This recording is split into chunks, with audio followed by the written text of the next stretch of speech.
To anybody who's new here, my name is Dio, and I look at life through a spiritual lens, and I comment on what I see and what I feel through my experience, I suppose. I want to say that I think a relationship is one of the most important things ever. Our relationships are almost of utmost importance, and the state of our relationships with others and with ourselves will tell us kind of what the state of the world is, and vice versa, whether you like it or not. And our relationships are asking to be witnessed, very much so.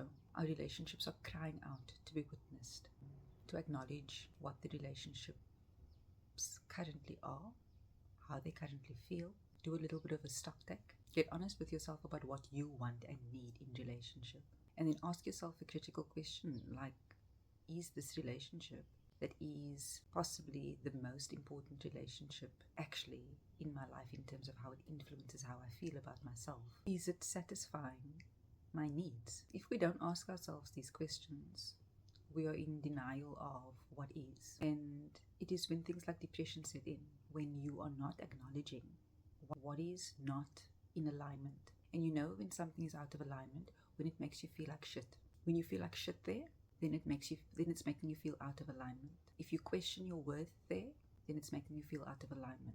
If there's a lot of rudeness, no matter how hard you try there, then it's a relationship that is out of alignment. And if the relationship is out of alignment, you are out of alignment with God. The way that you know that you're in alignment with God is when you have a feeling of peace. It doesn't mean that life is going good, but you've got a feeling of peace because you are in alignment with God. And certain relationships actually keep us out of alignment with God.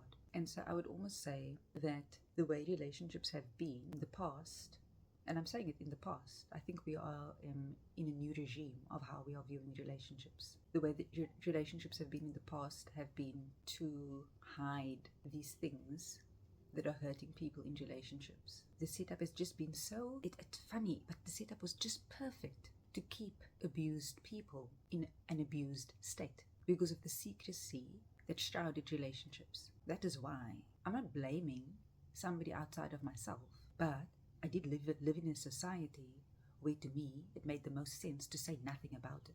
How was that the choice that I made? How was that the choice that I made? I cannot understand that for all of those years I chose to say nothing to nobody about what I was experiencing, going through here. I instead made myself out to be such a bad person that it was impossible for me to then say it to anybody, because it's like only a bad person would even feel like I feel unhappy. And I want to say that if you are in a relationship that is making you feel not so great about yourself, then I'm telling you it's not okay to not feel great in your relationship. Relationships are not perfect, but relationships are supposed to be evolving. And so any pain that you feel in the relationship should be towards the growth of the relationship. But if the pain that you're experiencing is the same pain, it's the same pattern repeating itself over and over and over again, then you are not growing there. It needs to be shifting. And you will know there's the energy of a repeating pattern. Like, are we here again?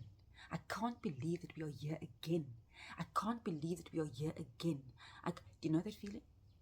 You can't believe that after all of the hurt and the pain, you are there again. How is it possible that you are there again? Because you are simply repeating a pattern and you are not learning the lesson that is there to be learned. We need to stop repeating the patterns, and we have to, as a matter of urgency, start learning the lessons in our relationships. But it does require that you get very honest about what it actually is and what it isn't. It is calling for it. The energy of relationship, it's like it's here. We can't ignore it anymore. You have to look at it. If you try to ignore it, it will twist and turn and hurt you again until you look at it. You have to look at it now. And you will feel it. It's hard to do. It is very hard to do, but it's so necessary to do it now. And I do believe that the energy that we are in is supportive of it.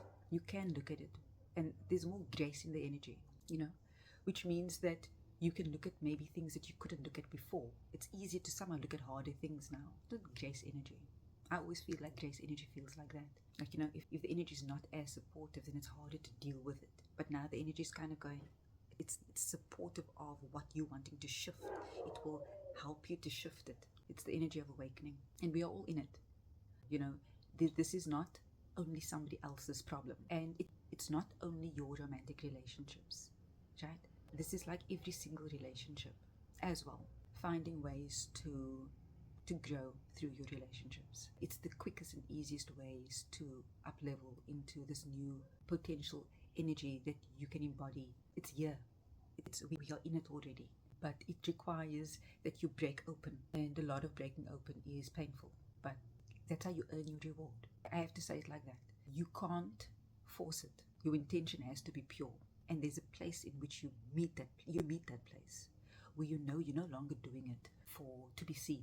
You're no longer in a place for outside external approval. There's a higher purpose. I'm sending a lot of love. We are going through very real times, and we will look back at these years. 2024 is going to go down in history for sure. Like for the next few years, but we are living in a moment in time, and you are here playing the game of life at this very pivotal moment in time. And nobody is meaningless in the story. Nobody. Everybody gets to play, but you need to kind of, it's almost like a choosing, and it's a choosing to be, I suppose, a more active participant in your own life. And how are you doing that? Are you still just on a hamster wheel, or are you thinking about yourself in more fantastical ways already? Because you should be. Yeah, I said fantastical ways. It's like, can you think about yourself in a way that makes you feel like you're something special? You, every single one of you. And not in a way, not in a vanity way, not in an ego way, because then you'll just get stuck in another kind of hell. But purposeful, in a godly way, in a God chose you way. You so special to God, that's why you are here kind of way. I said what I said. Sending so much love.